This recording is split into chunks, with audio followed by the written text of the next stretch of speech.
Hello friends, and welcome back to my studio. I have something a little different today. So I've been playing around with textures a lot, and this was a piece that I had originally done as a Pride Month inspired piece. But I got all the way through the painting and realized that I somehow had completely forgotten to make up orange or white.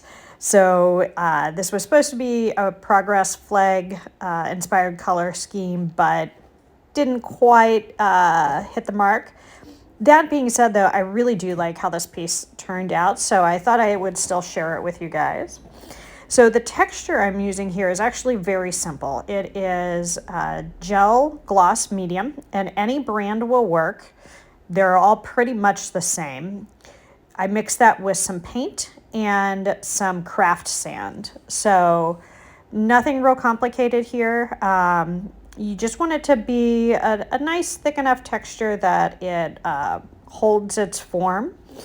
So depending on what type of paint you're using will kind of depend on how thick that ends up being. But you can tell I've got a pretty good amount of thickness and texture in here. And one thing I will mention also is that you kind of want to have everything set and ready to go once you start working here. So I mix each of my colors, cover them with saran wrap while I'm mixing the next one. And then once I start laying the colors down, I'll unwrap them again. And that's because this gel gloss medium does seem to start drying out pretty quickly. So yeah, just be aware of that when you start a process like this. You don't want to mix all of your paint with medium, leave it out, then get your canvas ready and stuff like that without it being covered. So yeah, just something to be aware of.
Here's a quick little video walkthrough. I'm really happy with how this turned out. I'm loving the different colors and textures. I think this is going to be a lot of fun on someone's wall. Turned out just lovely. Thank you so much for being here with me, and I hope you have a wonderful day.